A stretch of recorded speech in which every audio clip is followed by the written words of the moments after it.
Hello friends. ठंड के दिनों में हमारा गार्डन बहुत कलरफुल हो जाता है। चाहे ये कोलियस जैसी कलरफुल लीव्स हो, देखिए कितने खूबसूरत प्लांट्स हैं। मतलब बगैर फूलों के ही हमारा ऐसा लग रहा है रंग बिरंगे फूल खिले हुए हों। तो एक बहुत अच्छा ऑप्शन है जिनके घर में धूप नहीं आती, क्योंकि कोलियस को बहुत ज़्यादा धूप नहीं चाहिए होती है और कम धूप में भी ये अपनी रंगीली छटा बिखेर देता है। बहुत सारे कलर्स में आते हैं ये, तो आप उनको लगा सकते हैं और इस तरह से आप अपने गार्डन में फूलों का आनंद भी ले सकते हैं। और ये देखिए पिटूनिया कैसे फूल रहे हैं और फूल लगातार खिलते रहें, इसके लिए बहुत ज़रूरी है ये जो पुराने खिल चुके फूल हैं इनको हम समय समय पर हटाते रहें। जब हम हटाते रहेंगे तो नई कलियां बनती रहेंगी। अदरवाइज़ जो प्लांट है वो अपनी सारी एनर्जी सीड्स बनाने में लगा देगा। तो फ्रेंड्स, अभी कुछ दिन पहले मैंने वीडियो शेयर किया था। ये प्लांट की पत्तियां इस वाले की थोड़ी पीली पड़ने लगी थी और फिर मैंने इसमें कुछ इसका ट्रीटमेंट किया था। इसमें कुछ खाद वगैरह डाली थी, गुड़ाई करके सारी इसकी कलियां हटा दी थी और अब फिर देखिए इसकी रंगत लौटने लगी है और इसमें फ्लावरिंग भी अच्छी होने लगी है। और ये हालांकि बहुत अच्छी ग्रीन कलर नहीं आया है, लेकिन धीरे धीरे पत्तियों का कलर भी अब चेंज होता जा रहा है। इसी तरह से देखिए कलांचो, ये भी बहुत अच्छा एक ऑप्शन है जाड़े के लिए, क्योंकि इसके फूल खिलते हैं तो खिलते ही जाते हैं, कई महीने तक खिले रहते हैं। तो इस तरह से कुल मिलाकर आप गार्डन में देखेंगे तो बिल्कुल जाड़े जो है ये फूलों की बहार लिए हुए आते हैं। अभी सीजनल प्लांट्स जितने हैं और ये बहुत ही अच्छे लगते हैं और बहुत सारे पॉट्स में भी इसको लगाए जा सकते हैं और बहुत भर भर के सारे फ्लावरिंग करते हैं। लेकिन हमें इनमें समय समय पर अच्छी फ्लावरिंग के लिए कुछ खाद का भी इस्तेमाल करना पड़ता है और हम सभी करते हैं। अभी देखिए गेंदे में कितनी सारी बड्स बन रही हैं, बहुत ज़्यादा इस तरह से। और इसमें बीच में कुछ मकड़ी के जाले जैसे भी लग गए थे तो उनको हटाया मैंने।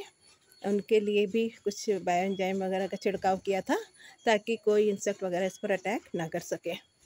तो हमें ये सारे काम इंसेक्ट्स वगैरह से बचने के लिए बीच बीच में कुछ ना कुछ करते रहना पड़ता है, क्योंकि गार्डनिंग का काम है कि हम मतलब कुछ ना कुछ हमें अपने गार्डन में काम करते को मिलता ही रहता है। हम ऐसा नहीं कि एक बार लगा के इसको छोड़ दें और फिर ये लगातार फ्लावरिंग करता रहेगा।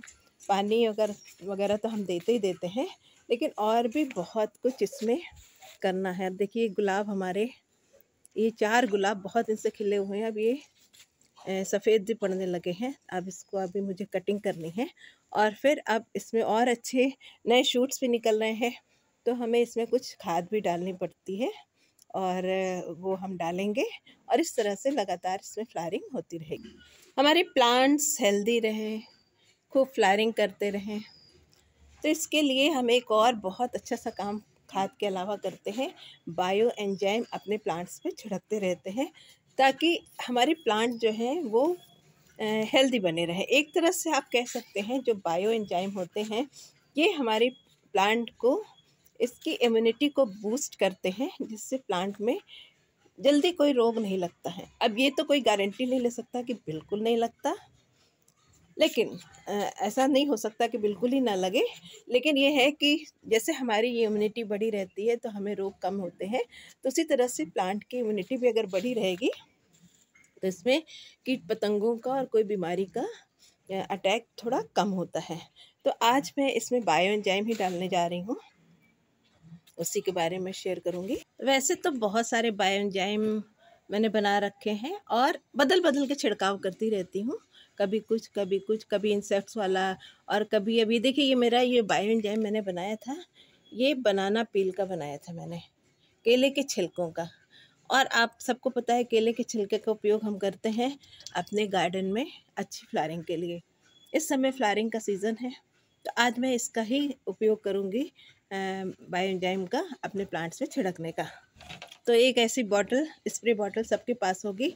ये 2 लीटर की स्प्रे बॉटल है और इसमें मैंने 10 ml मिलाया हुआ है और बायो एंजाइम और 10 ml मिलाकर, और मैंने इसको रिंच कर दिया, मिला दिया है।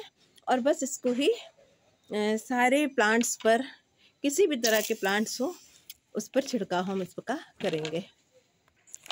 और इस तरह से बायो एंजाइम का जो हम स्प्रे करते हैं वो सिर्फ फ्लावरिंग प्लांट्स में ही नहीं, हाँ, किसी भी तरह के प्लांट में हम बेहिचक कर सकते हैं, ताकि उनकी इम्यूनिटी भी बूस्ट होती रहे।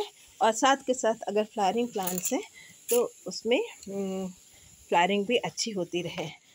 तो इस तरह से आप भी अपने गार्डन में बहुत अच्छी फ्लावरिंग के लिए और बहुत हरा भरा गार्डन रखने के लिए बायो एंजाइम का प्रयोग कर सकते हैं।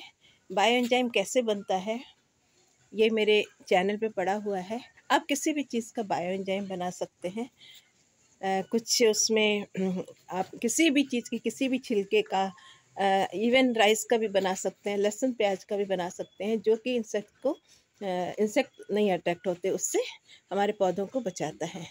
तो इस तरह से बायो एंजाइम का जो समय समय पर हम छिड़काव करते हैं तो हमारे प्लांट्स बहुत अच्छे हेल्दी रहते हैं और फ्लावरिंग की मात्रा भी बहुत ज़्यादा रहती है। तो फ्रेंड्स, बस आज के लिए इतना ही। फिर मिलते हैं किसी नए वीडियो में किसी नई जानकारी के साथ। तब तक के लिए नमस्कार।